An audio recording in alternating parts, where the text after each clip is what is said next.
అనకాపల్లి జిల్లా నర్సీపట్నం ఏరియా ఆసుపత్రిలో స్వస్థ నారీ స్వశక్తి పరివార్ అభియాన్ ఆరోగ్య శిబిరాన్ని స్పీకర్ అయ్యన్న పాత్రుడు ప్రారంభించారు. శిబిరంలో ఏర్పాటు చేసిన స్టాల్స్ ను సందర్శించి అందిస్తున్న సేవలపై అధికారులను అడిగి తెలుసుకున్నారు.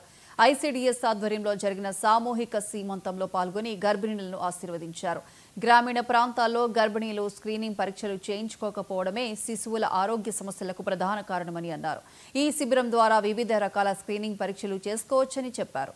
అలాగే 10 లక్షల కోట్ల రూపాయలతో బర్త్ వెయిటింగ్ హాల్స్ నిర్మిస్తామని, ఓపీ సేవలు మెరుగుపరిచేందుకు అదనంగా 3 కంప్యూటర్లు ఏర్పాటు చేస్తామని అన్నారు.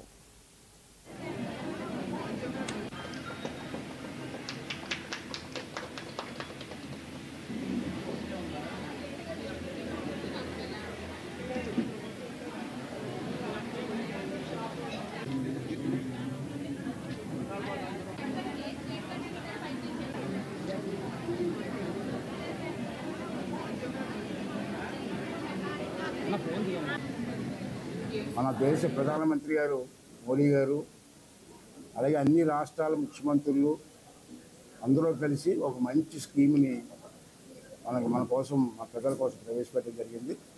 చాలా మంచి స్కీము. ఆ స్కీమ్ని వేళ ఆచిత మీదుగా ప్రారంభించడం జరిగింది. దీంతో ముఖ్య ఉద్దేశం తెలుసుకోవాల్సింది ఏంటంటే గర్భవతులైన మహిళలు, గర్భవతులనే కాదు ఏ మహిళ అయినా సరే వాళ్ళకు ఉన్నటువంటి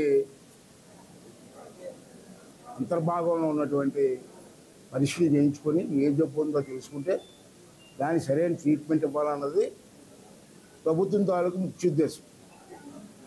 గ్రామీణ ప్రాంతంలో చాలామంది కూడా చేసుకోవట్లేదు. దానివల్ల గర్భవతులు ఏముందంటే ఆరోగ్యవంతులైన పిల్లలు పుట్టట్లే, అనారోగ్యంతో పుడుతున్నారు. బరువు తక్కువ, లేకపోతే మెంటల్గా ఇవ్వడం, ఇలా చెయ్యిలు కాళ్ళు వంకర ఇలాగా. దానివల్ల పిల్లల తాలూకు భవిష్యత్తు పాడైపోతుంది. తల్లిదండ్రులు కూడా ఆవేదనతో ఉంటారు. అయితే అటువంటి పరిస్థితి రాకుండా తప్పించాలని చెప్పి మా మంచి స్కీమ్ పెట్టారు. చాలా మంచి స్కీమ్, చాలా రోజుల దాకా విన్నాను నేను.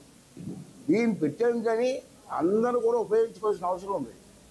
నేను ఇప్పుడు మాట్లాడాను, నాకు తెలిసి 10% కూడా తెలియదు, పబ్లిసిటీ లేదు. మిగతా 90% తెలియదు ఆ స్కీమ్ ఏంటి, స్కీమ్ తాలూకు ఉద్దేశం ఏంటి. అంటే ఆశా వర్కర్లు ఉన్నారు. ఒక ఆశా వర్కర్కి 500 ఇళ్ళు ఉంటాయి వాళ్ళ కంట్రోల్లో.